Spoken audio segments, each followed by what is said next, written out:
What do you think are some of the skills, especially as leaders, that we should be really working on right now?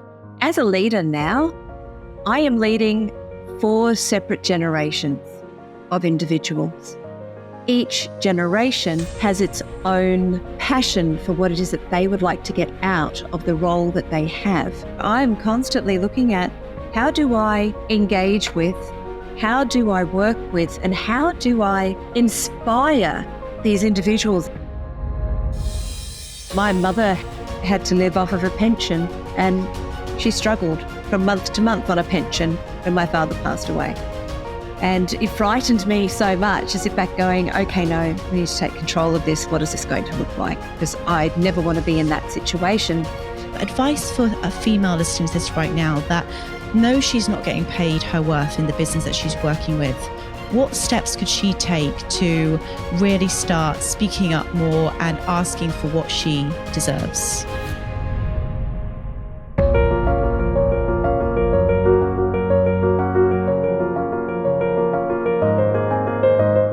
Mary Beth, welcome back to the Career Confidence Podcast.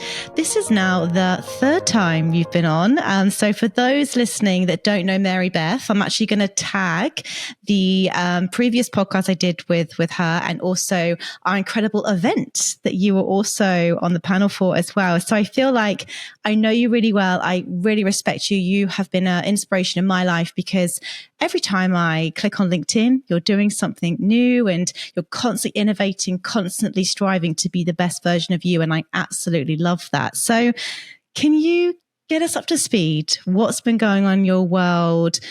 And I'm really excited to talk about the new book. So over to you, Mary Beth. Get us up to speed since last time you were on the podcast. Wow. So last time I think it was with When Now Means Now, which was my book that I launched last year, which was around that career progression piece. So in the background, Georgie, I've been working with a colleague on an organizational change and transformation book, and a book that we hope will revolutionize organizations across the globe. And that's been really my primary focus. I've had a shift in roles, so I moved into the not-for-profit sector. For those of you that know me, you'll know that I am absolutely passionate about getting more women into STEM. And so I went across to a not-for-profit, which is Vic ICT for Women, and I'm their CEO. And I'm really passionate about that piece as well. So let's dive into the book now. So it's 10X Generation is the business, obviously, that you've launched with Addy, and you've written the book together, Not Another Digital Transformation. Great titles. I think a lot of people would go, oh, a roll eye. Yep, want to read that. So talk to me, who is this book for, and what inspired you both to come together and write this? So as I said before, this book is for anybody that is impacted by a digital transformation. I have been through 8 digital transformations in my career. Now, I'd like to preface that by saying that this is not, when we talk about digital transformation in the 10X generation state, we're not talking about a technology uplift. A technology uplift is something that's necessary for all organizations. Technology needs to be current. And so this is not what we're talking about when we talk about a digital transformation. What we're talking about is when an organization is underperforming and the IT function is considered to be to blame. The IT function doesn't do what it needs to do. It's not as rapid as it needs to be. We need to bring in external consultants in to fix the IT function. Well, what we're actually saying is the problem may not necessarily be in that IT function. The problem may be in the silos that have been created within your organization, maybe within the bloat that you've created in your organization. And what we do see is when you have a digital transformation, that's when a lot of bloat takes place. Human capital, we need to throw more people at it. If we throw more people at it, it will solve the problem. But we're saying no, stop, pause. We think that there is a way of achieving the benefits that you want and to go back to your the potential grassroots of a startup mentality in an enterprise or a small to medium organization. It is entirely possible by changing your structure and looking at how you communicate across your organization. And we talk about the different tiers within the organization itself. Now, the next part of your question, the why, or how did we come about this? Annie and I were working together and at an organization, and we were leaving a particular meeting. And I remember the day, it was midweek, and we walked out of this meeting and it was like, how could the rest of the business not actually understand what it is that we're talking about here? And it felt like there was a massive disconnect between what we in the IT function were recommending to what the rest of the business had heard. And we went into a meeting room and we basically put our hands to our heads and went, oh my God, I just don't understand how we can have such a massive disconnect. And knowing that that organization had gone from startup to scale-up and had already gotten itself into that silo bloat situation, and it hadn't even grown that much, we sat back and we thought, I think we've got a better way, a different way of approaching this. And so we sat down and we started writing the book. Well, I'd love to dive into that approach now, because I'm sure there are people listening to this podcast that work for big businesses or any sort of business that also want to offer as much value to that business, because they know that that's what's going to get them noticed, it's what's going to get them promoted, and it's also what is going to help them accelerate in their careers. What are the kind of the steps that they're going to be able to learn and then be able to apply to their jobs that's going to help the business in general? Great question. We call it the wheel of chaos. If you are stuck in this wheel of chaos, let me explain what the wheel of chaos is. Organization is underperforming. C-suiters bring in consultants because they're underperforming and they can't quite work out why. Consultants suggest a digital transformation. Go into a digital transformation. Consultants then say, yes, we've delivered on this digital transformation whilst only focusing on the IT function. Consultants leave. IT function goes back to the previous way of working, because really the problem wasn't just necessarily in the IT function at all. It was with the silos that were created across every other department. IT function moves back to its old ways of working. Organisation still isn't performing the way it needed to perform. C-suite who brought the consultants in either will move off and go to something else, and then a new C-suite will come in and they'll bring in consultants who'll have a look and say, well, the problem's obviously with your IT function, and kick off another digital transformation, and so on and so forth. And then it just goes on, and it's that wheel of chaos. And that's really what we see. We've decided to write the book as like a stage play. So you have 3 main acts, and within each act you have 12 scenes, which is basically a scenario. So you have 36 separate scenarios that I would challenge anybody to read this book who hasn't lived through at least 80% of the scenarios that we talk about in the book. But we talk about each of these scenarios, and then at the end of the scenario, we talk about what you would need to do to reach the 10x generation state.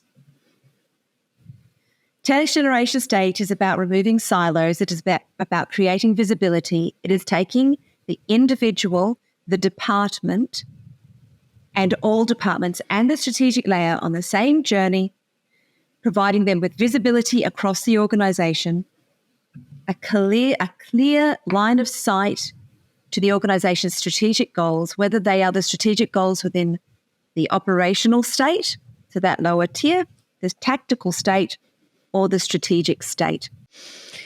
Well, I'm sure that there's a lot of people listening to this that are going to be very intrigued and definitely will, when the book comes out, definitely go and buy it and learn lots from it. So yeah, look, I think that's, definitely a very needed book right now in the marketplace, especially, like I said, with the pace of change and the amount of, I guess, consultancies, like you say, that are brought in to, come and literally just come and say the same thing over and over again. Oh, we need to change the IT function. We need to do this, we need to do this, and then they leave and everything goes back to the way it was before. So I totally get it. And I've, worked in tech recruitment now for the last 10 years, and I've definitely seen it happen with a lot of my clients as well. So really interesting concepts. And I think that everyone who buys the book obviously will get a lot from it. But I want to talk now about like the whole sort of leadership piece, because there's a lot of talk around the skills of the future and what are the skill gaps and what are people going to need to learn and continue to sort of evolve as the world does change at such a rapid pace. So being a leader yourself, being the current CEO at Vic ICT for women, what do you think are some of the skills, especially as leaders, that we should be really working on right now? I am a firm believer that people are the center of everything that we do in the 10X generation, and not another digital transformation. It is very people-centric because people are what is the lifeblood of every organization. What skills do you need as a leader going forward? As a leader now, I am leading 4 separate generations of individuals. Each generation has its own passion for what it is that they would like to get out of the role that they have. They are looking for different things in their role. A millennial is looking for something different to a Gen X, to a boomer. We still have people that are the older, you don't have to retire at 65. And I'm one of those people. Why would you? You don't use it, you lose it. So why would you want to? I might not want to put in, 80-hour weeks, but you want to keep doing things that are important to you and that keep your mind active. But as a leader, I'm constantly looking at, how do I engage with, how do I work with, and how do I inspire these individuals at different levels, that want different things from their career. A lot of the individuals that I work with now, they don't want to be in the same role or the same company, mind you, for the next 30 years. That's changed. And you do have some people that want to stay in the same company for the next 10, 15 years, and that's what they want. But then you've got others that I want progression and I want to move on really rapidly. So how do I deal with that? Because part of my role as a leader is to retain, because retention is one of the most expensive things. If we don't retain our staff, it's very expensive to backfill and retrain and do those sorts of things. So as a leader, that's what I'm looking at. And so what I am trying to do with my more junior leaders is to help instill that in them. Because suddenly you might go into a leadership role and maybe you're 25 to 30 years old and you're leading people that are in their 60s. It's the reverse for you. So what do you need to do there and how do you learn that? So those are the learnings, and having very clear mentorship, certainly in the leadership space. My thinking around coach, mentor, sponsor. So I'm talking about that piece in the middle, the mentor, that person that you can really bounce ideas off of and really get and gain a true understanding of different levels that you're dealing with now. And that to me, and I'm not going to talk technology, we could talk AI, we could talk data, we could talk all of those sorts of things. They're going to come and they're going to go. They will change the landscape of certain things. What will never change is it's going to be people at the center of it all, and being able to deal and lead them is really important. And knowing what really floats the boat of the individual is going to be very important for leaders going forward. Yeah, I completely agree. And it's those softer skills, they're becoming more critical skills as we move into this next generation as well. But you make some really valid points there, Mary Beth. And one thing that I'm reflecting on a lot myself, and I'd love to get your thoughts on this, is the whole change in the workforce. We've obviously got a lot of hybrid ways of working, which is fantastic. And I'm a massive advocate for hybrid ways of working. The one thing that I always come back to when I reflect on my earlier days in my career was the amount of, time with the senior people in the business. And I learned so much just by watching, by listening, by being around these senior women and men. I guess where I'm sort of having question marks on is we've got all this wisdom over here of these senior leaders, and then we have people new to the workforce. I'd love to get your opinion now, because there is a lot going on in the marketplace between, should we come back in office 3 days a week, 4 days a week, full time? But where do you sit with the whole piece around the junior people that are new to the workforce and the seniors? What's your thoughts on how we can sort of bridge that sort of gap with wisdom, new people over here, and how does that work in a new sort of hybrid way of working? Hybrid makes it really hard, but not impossible.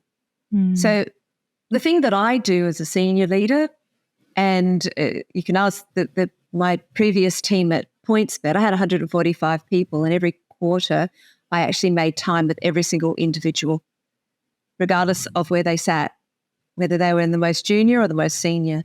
I would mentor my seniors because I wanted them to work with their juniors in the same way. But I would meet with every single individual and have conversations and chats and help them through some of the challenges that they may have. Now, that's a lot of my time, and it's hard if you are running, maybe you're running an organization that's, got 60,000 people. It's not necessarily possible. But ensuring that each of your tiers down and below have the same level of skill and that you are providing that your skills to the next layer and enforcing that to the next layer, then they will still get all of the great stuff from the senior leader, not necessarily be in the same room as them. It's very challenging when it's hybrid if you're not in the office at all. So if you are solely working remotely, then we need to find different mechanisms with which to be able to impart that knowledge. I used to run webinars. I run webinars now. I do and ask the CEO, and I will put that up and ask and invite people to ask me questions. And I know a lot of other C-suiters do the same sort of thing. And then if you're not really comfortable asking a question in an open forum, then having it as a closed questioning so that the question can be answered and that everyone gets an understanding of that. These are the sort of mechanisms that we started to employ when we were working fully remote with COVID.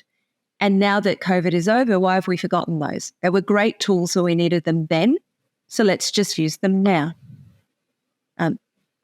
There's been a lot of things I've been reading on LinkedIn and CEOs of big organizations saying that if you don't come into the office, then you don't have passion for the organization. And I don't agree with that. I believe if I lead people and they know exactly what's expected of them, they know exactly what should be, how they should perform, all those sorts of things. They don't necessarily have to be in the office all the time. Coming into the office, yes, you get that connection. Makes it very hard if you're fully remote. But we worked it out for 2 years with COVID, so we shouldn't be forgetting those lessons. They were great lessons. Let's not just throw the baby out with the bathwater because now, we've got all this space, we want to have people back in the office.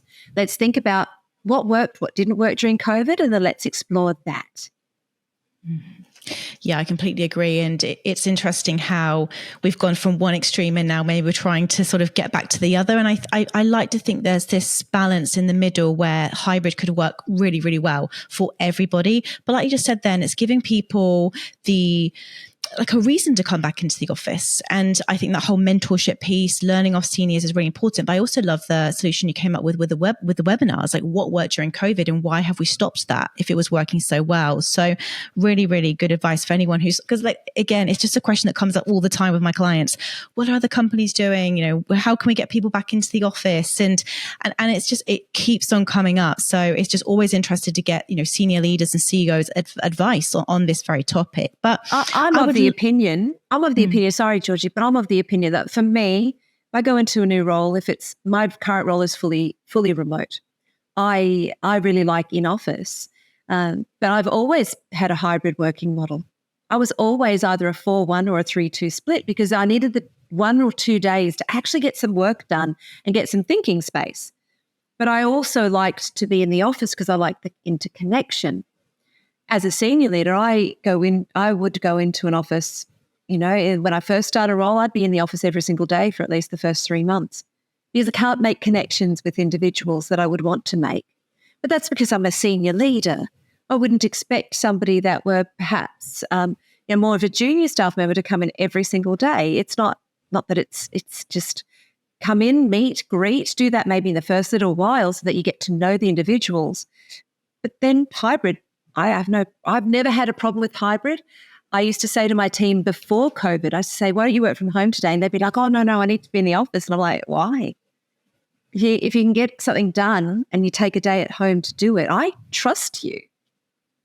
And I think that's what it comes down to, is that trust. Explain exactly what's needed and manage people or lead people and then manage the performance based on the output. And I absolutely believe that every individual wants to come and do a good day's job. They just need to know what it is that you want from them, and then they'll be able to perform that. Absolutely agree.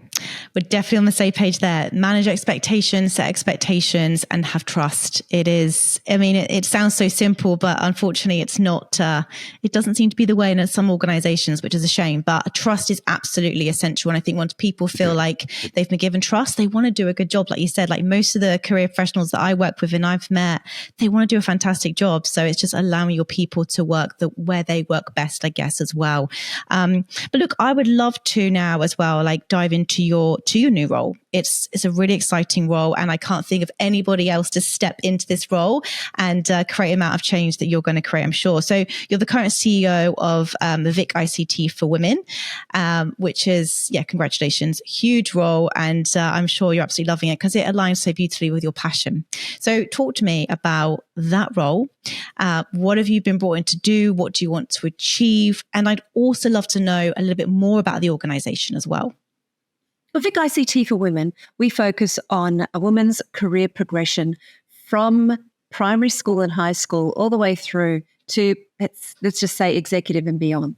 So what we have 5 main programs that we run. The first program is Go Girl, Go for IT. It's actually our year to run the full Go Girl program this year. We get over 2,000 female students, grades 5 through to year 12, come to Deakin University in Burwood, and they come for the day and they go through, we have a trade show, we have keynotes, we have workshops, the whole gambit to reignite a love of STEM. So science, technology, engineering, and maths.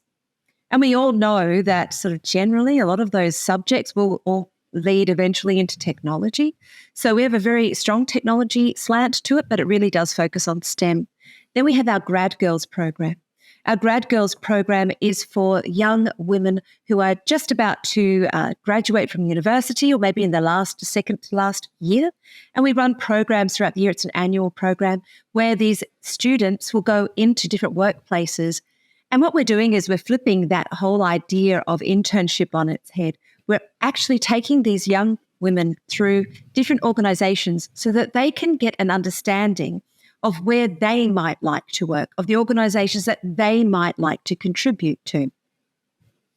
Then to focus on and help with women that are already in the workplace, but don't necessarily like to network in the standard IT frame of networking, which is very, very male-dominated. We run Importance of Women, which is our networking program. We run around 10 sessions or 10 conferences every year. I say conference, it's really, we have a keynote and it's a lovely interactive environment that women and men are invited to, but we do focus on empowerment of women. There is a very scary statistic at the moment of women between the ages of 55 and 65 finding themselves homeless and having to move back into share house accommodation, those sorts of things. And what we're really trying to do with Importance of Women this year is focus on wealth creation, understanding your superannuation, understanding imposter syndrome, how to really propel your career, really to be able to be empowered in yourself. And then we have our What's Hot in Technology program. We run 3 events. We actually have an event coming up this Wednesday night, which I'm really excited about because we're talking about sustainable technology and cloud services, cloud in relation to sustainability, because we do know that the government are changing the sustainability and the ESG reporting required of many corporates, and that will come in on the 1st of July. So if your organisation doesn't know what that is, you should come along to our event or at least get yourself known and know what's going on with that. And then finally, we have Mentorship. Mentorship is also our annual mentoring program where we offer mentoring to women. We have C-suiters. I'm a mentor with the Mentorship program, and it's $199 for the year now. I don't know about you, but it costs a lot more to get a C-suite mentor, as far as I'm concerned. So to join that program is amazing. So we have the 5 programs, and that's what we do. We're there to support women. We are fully sponsorship funded. We don't get funded by the Victorian government. So just because we've got Vic in the title doesn't mean we actually get funded by the Victorian government. It is fully sponsorship funded. and it is fully volunteer-led. So I work with the most amazing cohort of women and men who absolutely believe that we need to shift the dial on diversity. And we really do focus on the DEIB, so diversity, equity, inclusion, and belonging within the Vic ICT for women under that umbrella. And my goal is to just keep growing the organisation, look at new programs, the possibility of new programs, what that might look like, and just to ensure that we have the right number of volunteers that we need to run our programs, that we have the right sponsorship. Wow, that's quite the organisation, and one that's really needed. And, hopefully soon the government does start to pay attention to it. And who knows, you might even get the government on board. I hope so, because like you just said then, with those stats of like the homeless women of 55 to 65, that is so scary. And look, I look at my mum, she's 64 now, and she is of the generation where she did take a large chunk of time off to raise my brother and I, and she doesn't have a large pension. So now she's 64. My parents are separated, and she's still having to work because she hasn't got enough money in her pension to basically, sustain her lifestyle. And I was thinking about this the other day, and I was like, this is just not okay. Like, society is set up so poorly. And how long have we got, right? But, people now, women my age, I'm 36, I don't have children. Now, that is quite intentional because it's expensive. And also, I don't have any help. My parents are all in the UK. So I know that in order to run my business and do everything I want to do, daycare would be my only option. Well, daycare's over $1,000 a month. What's the incentive for women now to actually have children, keep their career, and also make sure that they've got enough money put away in superannuation or a pension fund to sustain themselves when they're older? Like, it's a really, really big issue. So I love the fact that you are educating women on wealth generation and how they can make sure that they don't get to 50 and go, oh, I've just got nothing to live on from now on. It's a real problem, Mary Beth, and I don't have the answer to it, but it's definitely a scary thought that's where most of the homeless is coming from, that generation of women. So I love the fact that you're addressing this. And I did obviously, I was pretty shocked when the recent stats came out about the gender pay gap. The WGEA report. That's yes. just I was at a different conference speaking on that, and it's highlighting those organisations that just haven't focused on it. Hasn't been a focus point. But I was speaking with a colleague who was at a different event, and they had a speaker there from the UN. And she was suggesting that it's going to take 160 years before women's wages get up to parity. And I just thought, wow, I really don't have that long to wait. But, going back to what you were saying before about pensions, it's entirely possible that people of your age are not going to have a pension to fall back on. Mm-hmm. So your superannuation is the most important thing. And if you don't actually understand superannuation, and there are a lot of people, I'm not just saying women, but a lot of people that are just afraid of finances, afraid of that. And what I say is go do a basic finance course. Regardless of where you are in your career, what you're doing in your career, understand what your finances are, understand the makeup of your superannuation. What does that look like? Understand what your options are and do it now. What is the saying that the best time to plant a tree was 20 years ago? If not, then today. It's the same idea. Learn about things now. Understand credit. Understand your credit rating. Credit rating here in Australia and how you get it is very different to how you'd get it in the UK, very different to how you get it in the US. So whoever's listening to this on your podcast, understand those nuances of your region where you live, but think about what you would like your future to look like. It really saddens me when I see, women that have worked all of their lives and now they're in a situation that your mother is in, where she may never be able to retire. Or if she does retire, it's going to be on a very, very limited income. My mother had, through bad decisions my parents made, She had to live off of a pension, and she struggled from month to month on a pension when my father passed away. And it frightened me so much to sit back going, okay, no, we need to take control of this. What is this going to look like? Because I never want to be in that situation. But a lot of people out there need to know that they need to take control of this. As soon as you start working, start thinking about that. I know that the future seems like it's a long way away, but it's not that long away. It goes really fast. And if you're not paying attention, things can slip past. Absolutely. And the world's not getting any cheaper as well. So it is making sure that, you do. And look, I'm actually really grateful for my upbringing, because I did watch my mum raise me, and she wasn't necessarily somebody that was the breadwinner, right? It was my dad. And I remember thinking from a young age as a young girl that I always wanted to have my own money.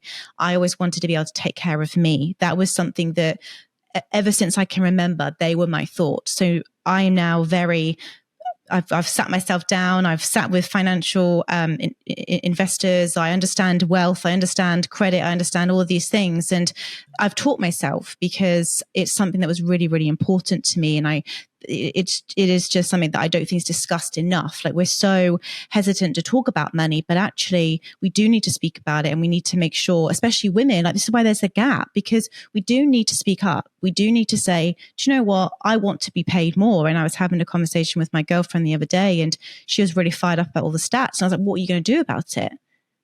Knowing these stats, what are you now going to do about it? And she's like, you're right. I'm going to book a meeting with my boss right now, and I'm going to have a conversation. She said, because I know that there's people in the business that I'm working with right now who are men that are on more than me and are doing the same job as me. And I was like, right, good. So let's sort of talk about this now, because Mary Beth, you are somebody that is, you know your worth. You're a confident woman, right? And speaking up perhaps comes quite naturally to you. And you would have worked on that, I'm sure. But advice for a female listening to this right now that knows she's not getting paid her worth in the business that she's working with, what steps could she take to really start speaking up more and asking for what she deserves? I always account, when I talk about and negotiate salary and increases, I always bring it back to tangible facts of what I've delivered and the value that I bring. And for any woman listening to this now, know that. Just know your facts. Understand the value, what you bring to the organization, and have that ready when you have the conversation. And don't stop asking. Because I know of, and then a lot of anecdotes of women that I know who will ask, they'll go in and they'll speak to their boss and they'll say, I would like a pay rise and this is why, X, Y, and Z. And the boss will say, yep, I'll look at that. And then they expect that will then be addressed. But you know what? Your boss, whether your boss is male or female, mind you, are very, very busy. So the old adage, a squeaky wheel gets the oil. Go back in. If you don't hear anything back within the next couple of weeks, go back in and see your boss and say, hey, that conversation that we've had, facts, here they are. I want to talk to you about pay rise. Now, there may be things that your boss cannot do, but let me explain something to you that's really very simple. You're in recruitment. Georgie, you will know this. If I, as a leader, lose an employee, it's going to cost me a certain amount of money to replace that person. It's going to cost me in lost productivity. It's going to cost me in the interviewing and lost productivity on the individuals that need to interview that person. And then that person coming up to speed when they're in their organization might take them 3 to 6 months to get up to speed. That is all a cost. You walking out of your organization and finding somewhere else that's going to pay you, it's actually going to be a very big impact on your organization. Now, you don't need to threaten. It's not about threatening, but it's about a boss will know these numbers. Now, if you're not serious about really wanting a pay increase, then don't bother going in and speaking to them. Go in, have your facts, and then don't ease up until you get what it is that you want. And there will be a negotiation. So with any good negotiation, you might go in a bit higher than you really want, and then you might come down a little bit, but you'll negotiate. But don't stop at the ask, the first ask. You need to ask again and ask again, because your male counterparts are doing it. They're absolutely doing it because they understand their worth and they will actually push for that. And a lot of you are out there listening to this going, oh, but money doesn't drive me. Do you want to be that 55 to 65-year-old statistic? I think not. So get what you're worth. And it's not about, if you love the organization and they love you, then have the conversation now. That's really powerful advice. And I think people listening to this now will be like, yeah, I'm definitely going to do that, because you make some really valid points. It's so costly when companies lose their employees. They, like you said, it's going to go back up to market, potentially go and pay a recruiter fee. And, we're not cheap. We know that. But, there's a reason why people come to us, because it's hard to find good talent, right? So people pay a premium to have good talent. So on that note, right? So let's just say there's a business right now, and this all comes back to what you're speaking about before, the people element and that whole retention piece, right? Because I can imagine that as part of this whole digital transformation piece and 10x generation, organizations also, you mentioned about stopping the bloat, but we also want to make sure that we keep our key people. So what can organizations do to keep hold of and retain their top performers, and just people in general? Like anything that you've seen work well when it comes to company culture, especially? If in a company, we all know what the company is striving to achieve, and we're all taken on that same strategic journey, and we buy into that strategic journey, it is so much easier to stay with the organization. But an organization that has leaders that will challenge you, that will help you accelerate your career, that will help you move into another department if you choose to do that, that will want you to stay within the organization and help you be the best employee for that organization as you can be, that's a great place, and a place that you want to work. We all want to feel that we are adding value, that what we're doing is of worth. If you don't feel that in your organization, and if you don't feel that you belong in the organization, then you're going to move on, whether you are, and maybe that's the right thing for you to do if you don't feel that you belong. But what can an organization do? Have career plans, have training that's available to the individuals who want it. Some people may not want, some people may be really happy where they're at, and that is okay. Not everybody wants to be the next big leader. Some people want to be individual contributors, and that's okay. But recognize that and work with the individuals and make sure that they are being accelerated in whatever area they wish to be accelerated. And know that everyone's an individual, so you need to treat them as individuals, not as a cohort, not, oh, this is my service desk, this is what I'll do with my service desk. Because every individual person on that service desk may have different dreams and aspirations. And as a leader, know what that is. Talk to the individuals about it. I used to hate the most losing somebody to another business, because it would be that IP that's walking out the door. And that was the worst for me. I would rather have somebody say, hey, MB, I want to move over and do marketing. And I would be like, oh, go for it. That's awesome. Because at least they would take the IT understanding with them, and then their IT understanding into that marketing space would just enrich the marketing space so much and make the IT job so much easier. And those are the things that I don't think a lot of leaders consider, is that if you have a particular individual that goes into another department, think of the richness that you'll bring to that other department about your department. It makes the conversations easier. And in the 10X generation state, it's all about that sort of visibility. It's about those different, that cohesion, working across the organization, not working in your silos.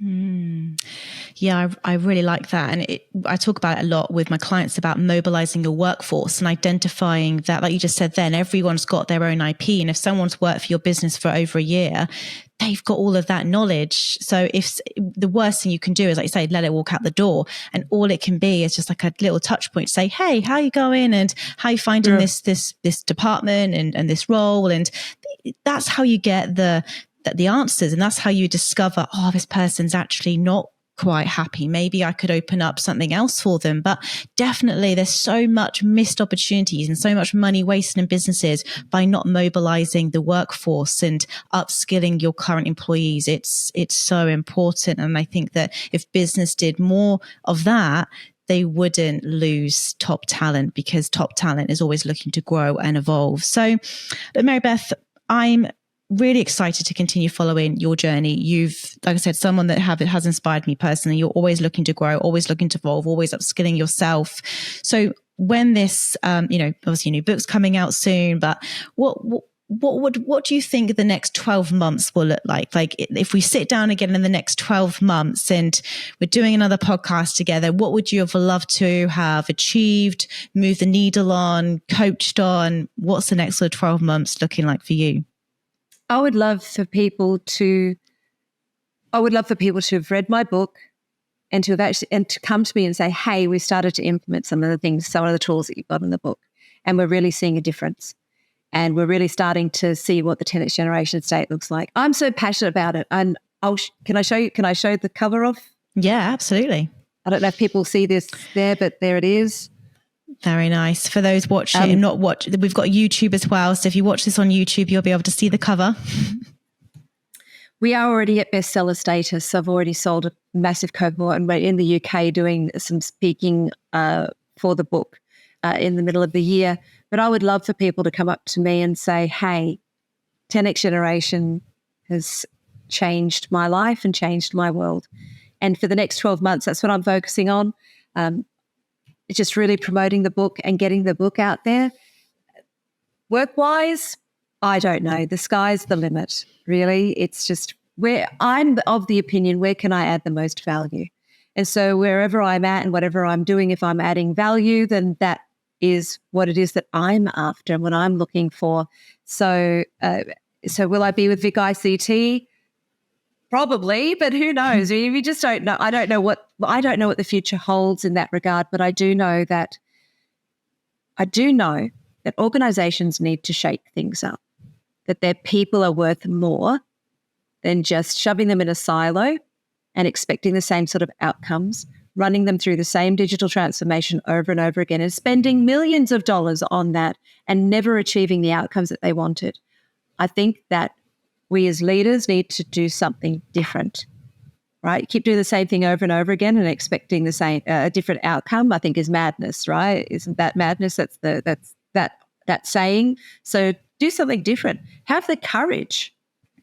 I do. I'm always curious about new things, which is why I wrote a book about it.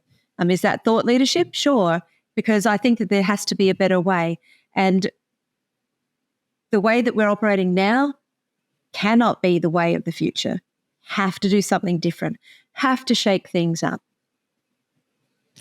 I completely agree. Mary Beth, amazing having you on. And I look forward to speaking with you again, maybe in 12 months, maybe in 18 months. We'll see what the future holds. But huge congratulations on the book. And I know it will be a great success. So congratulations again.